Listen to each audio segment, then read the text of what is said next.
So much confidence, so much talent, all that. And yet was reading an article about a time you almost took your own life. Yeah. Drove off a cliff, huh? God was calling me collect, man. and I wouldn't accept the charge. How old were you at this point? I have no idea. Wouldn't accept the charges. You got away with words, man. That's the truth. God was calling me collect. I wouldn't accept the charges because I ain't had no peace. Like, I was at the top of my game, man. At what point in your career was that? Where were you? I was playing for the Cincinnati Reds at the time. I don't know if we won a Super Bowl. Yeah, I think I did. I think we had won a Super Bowl. Mm-hmm. Yes, we did. We did. So you are a Super Bowl winner. Yep. You're on the Reds. The night at this of the point, Super Bowl. You played in the World Series, the right? The night of the Super Bowl in San Francisco, my first one. First one out the locker room, first one on the bus, first one in my room, and I'm sitting on the bed like, this ain't it. Like, I gotta go. It's directly after winning. I gotta go. What I mean I gotta go is like, see, what a man needs is another challenge because I conquered this. I've done that. Interesting. Okay, let's go. So I'm thinking, I gotta go. I made that decision that night. So now I go to Dallas, had a much better time, won another Super Bowl. And I'm sitting there that night. Okay, you know what? Let me try something different. Let me go out with the guys tonight. Let me kick it. Let me have a good time. Let me be in the moment. Let me see. That's it. Yeah, enjoy it. Yeah, that wasn't didn't enjoy it. It was something not filling that void inside of me. So that's when I knew God was calling me collect. And I was running from it because I never wanted to be hypocritical. I never wanted to be this guy, but not that guy.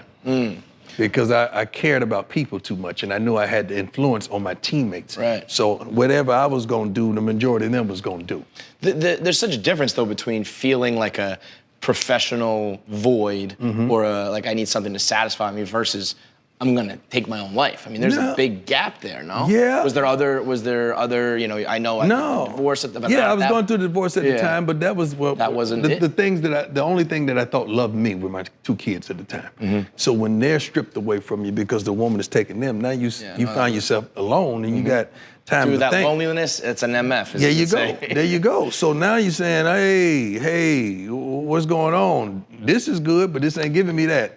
The hand claps are great, but it ain't making me feel warm. That's when I came up with the whole saying is I'm living in a 15,000 square foot house, but never feeling at home. When I got 200 suits, but I can't cover up the pain. When I got 400 pair of shoes, but I can't take a step in the right direction. I got 7 whips in the driveway, but I ain't going nowhere. See, I came up with all these cliches, but they were 100. I'm playing in front of 70 or 80,000 people clapping for me, but they don't know my name, my middle name. It was all that kind of stuff. I'm laying between 2 and 3 women at a time, but ain't nobody satisfied. So all those things was going on in my mind, and it was real. So I had to come on. I had to come on to Jesus, man. So you're driving one night. No, and you daytime. And listening to Kurt Franklin's Conqueror, double-minded, the Bible says double-minded man is unstable in all his ways. Being double-minded at the highest height of it, because I'm listening to You Are a Conqueror, and I'm driving myself and I veer off the side of the highway. Just like, this is it, just gonna go. Yeah. And how injured did you get in that? None. Nothing at all? Not a scratch. Did that influence you to be like, wait a minute, there is something going on here? Like, I should be dead, I should be injured. I knew it. I'm not? I knew it when I turned off because I was so honest that I couldn't even lie. So then the paramedic comes down to the side of this runoff and he said, what happened? Did someone run you off? I said, no, just me. It's me. Yeah. Now, I find it so interesting because ordinarily if I hear something like that, somebody tried to take their own life and they didn't, there's a clear change in who they were. You know, they were on drugs and partying and then they're not, or they were doing this and they changed. And for you, it seems like you're still that same dude in a way. Like, what changed after you did the ultimate? You did like the biggest, craziest thing you can do, and then you come back. What changed? What were you doing differently after Because that? now what I'm doing is for God, it's not for me. So same thing, but different motivation. Yeah. Different reason. It wasn't for me. Yeah, at that time. Now, everything was about me, about my family, about making money, about being that dude. now it's for the Lord, man. It's straight. Because I remember one famous guy, and I'm not gonna call his name, say, well, when you got saved, didn't God tell you to change your suits and change your cars? And I said, no. I'm not giving that up. Not the God I know. The God I know, the Bible says the streets are paved in gold. So if his streets are paved in gold, then why would I give up my gold, you know? Yeah. So he's like, no, God just wants me to work for him. Right. It's good. He just wants me to work for him. So, and now, I mean, success in everything you've ever done. Seemingly, but right? that's not necessarily. The look, the perception of it.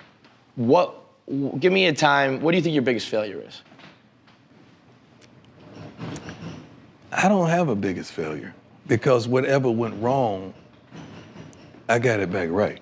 And I learned from it and I made it right. It was supposed to go that way so that I could learn from it and grow from it, then get on a telecast like this, a broadcast like this, a podcast like this to tell them, baby, the oven is hot, don't touch it. Yeah. Well, all right, well, let me rephrase. What's your most embarrassing moment? A moment where you weren't prime, where you were just like, oh my God, I can't believe I said that, did that, botched that. I don't really have that. What I would say is, I wish I would go with my instincts in regards to people, because I always feel like I could fix it.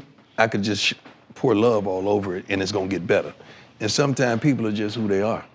Sometimes you just can't fix it. You can't fix it. And I can't be God to them. They gotta find God. They gotta change it. Right, I can't help that.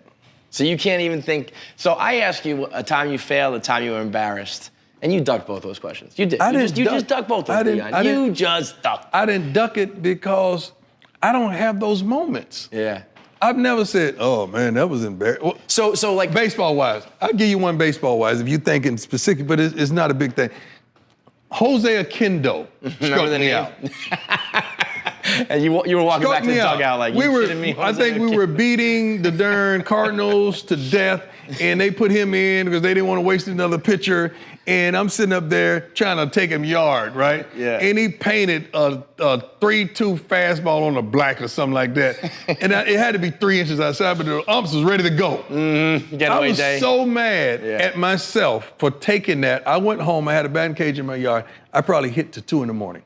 Wow. I hit to 2 in the morning.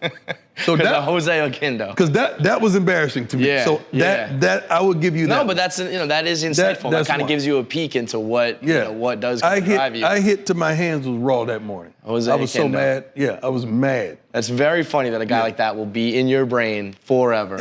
He'll never leave.